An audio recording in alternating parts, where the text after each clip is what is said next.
this is Katie Hayes from FBC Kaufman, and we're going to be asking her some questions about Hurricane Harvey. How bad was the damage?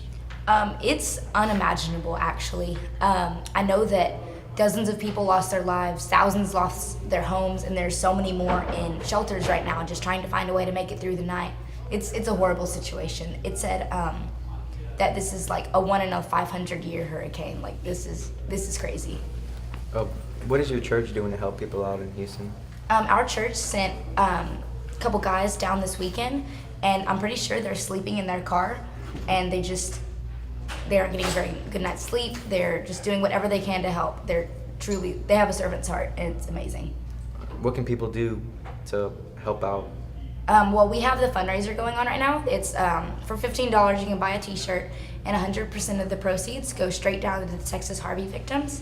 And we're also doing the fundraiser in your third period class. You can donate money, and like the smallest amount goes a long way. So whatever you can do to help, it'll be amazing. All right, thank you. You're welcome.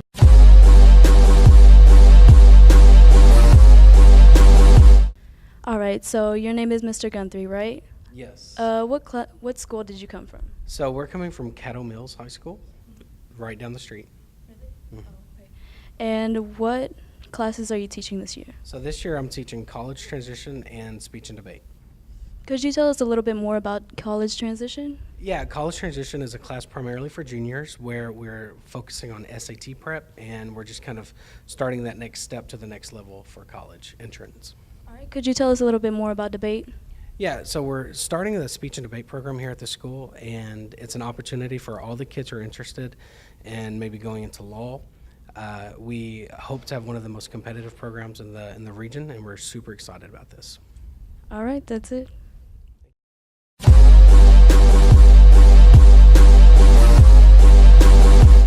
I'm Kevin Butler here with Coach Lott. How's the season been going? Season's going great so far, man. We're 7-1. Just came off a win last night against Alvarado, 17-2. Got Midlothian Heritage this weekend. Actually, not this weekend, this Friday. And so it's looking good so far. How are y'all preparing this season?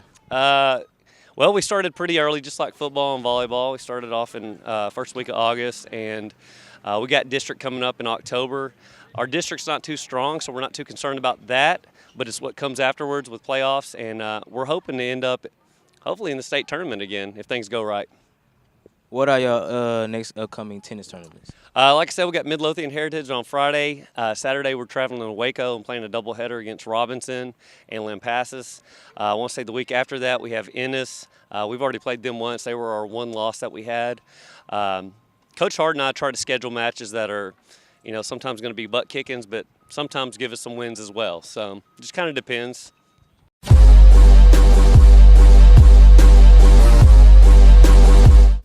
Reese Lawson, Coach Burleson. We're here to talk about Friday night football. So what players really excelled in the Lindale game? We had several guys stand out, but I think the thing that I want to point out the most is probably our defense.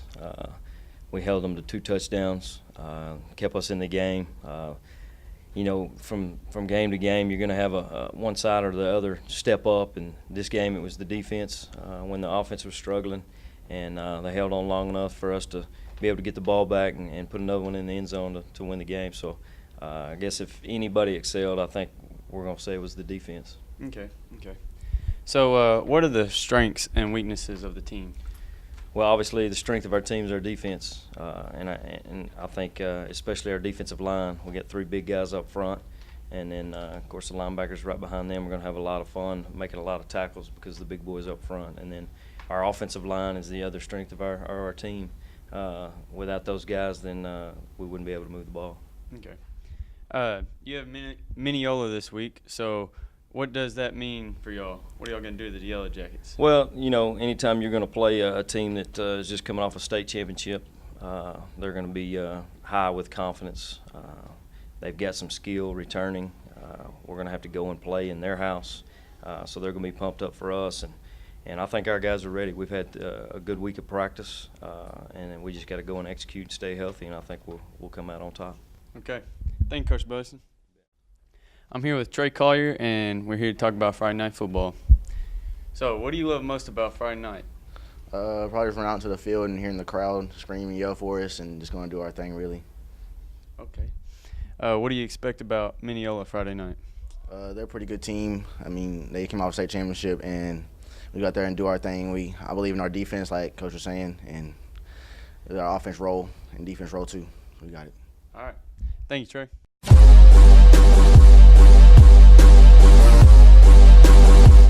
I'm here with Coach Molly. How is your guys' volleyball season doing this year? Right now, our varsity is 14-8. We've played in 3 tournaments already this season. Our first tournament, we played in Wimberley, and we did okay. We made it to the championship bracket, and that's what we were shooting for. Then we went to the Wills Point tournament, and we went to the championship bracket again, and we ended up winning that tournament.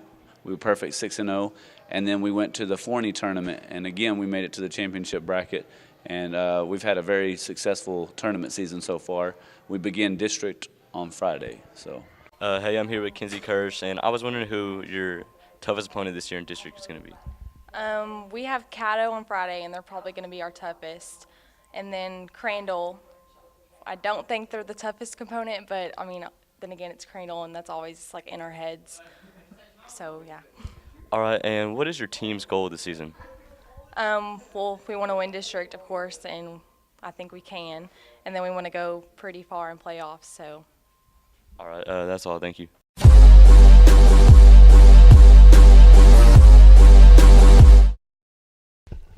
I'm here with Coach Stone, and he's here to tell us about the cross-country meet on Saturday.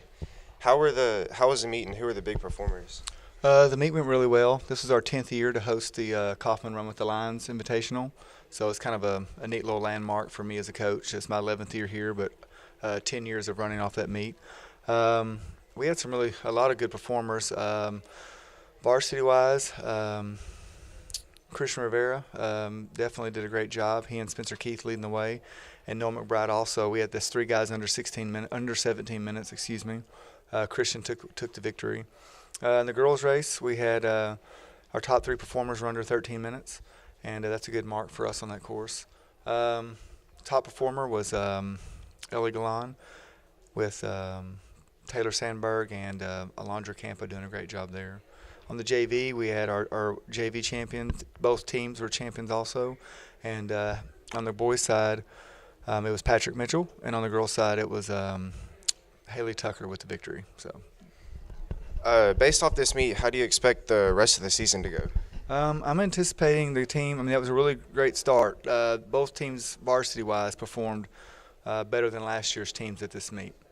What does that mean? We'll see.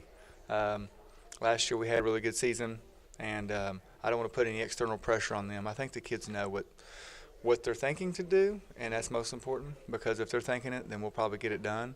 But, you know, at the end of the season, our goal is to peak towards the end. So to be as fast as we were early, maybe that hopefully raises our ceiling to be as high, you know, to a top-level team, a program. But there's other good teams out there, so sometimes it's not what you have, it's what they have. And so we're having a battle. Even though I feel like we're going to be 2 really solid teams, we have to be ready for what they're willing to give us, which will be their best punch, I'm sure. Where and when is the next meet? Our next meet is Saturday, and we're going to Southlake. And they're predominantly, pre-annually, and predominantly a top program in the state in 6A. Their boys placed second last year, and their girls. So we'll race against them, and there's several other teams. I would anticipate the races on varsity and JV to be in the 250 to 300 kids a race. We're going there to get pushed.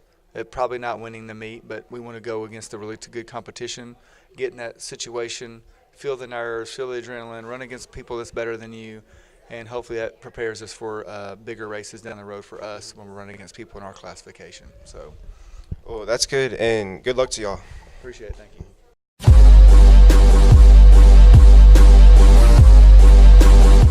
Hi, I'm Angel Ramos with Roar TV, and today we're here with Coach Molly to talk about FCA. Tell us a little bit about FCA, Coach Molly. All right. Well, FCA stands for Fellowship of Christian Athletes. It was started a long time ago just so that athletes in high school would have an opportunity to come together and fellowship and things like that as fellow Christians. And since then, it's expanded a lot, and it's just not just for athletes, but it's for a lot more people than just that. And when and where is FCA? FCA meets just about every Thursday. There's sometimes that it conflicts with being at a volleyball tournament or a track meet, but it meets every Thursday just about 7:20 a.m. and that's in room 373. That's my classroom. And I guess if we start filling that up, then we can ask Miss Keith if we can move it to somewhere else, maybe the new library when we open up the new high school over there. Okay. And how can someone, like a student like me, join FCA? Anybody's welcome to come. Again, like I said, it was intended to give athletes an opportunity to be able to do Bible studies and stuff like that together, but it's open to anybody. So you don't have to be involved in any sports. You could be in band. You don't have to be in anything really. But it's an opportunity for kids in the high school to come together. Every week somebody new leads a devotional in the mornings, and so we have people that speak. We have donuts. Somebody brings breakfast just about every week, and then we have some stuff to drink as well. So like I said, anybody and everybody is welcome.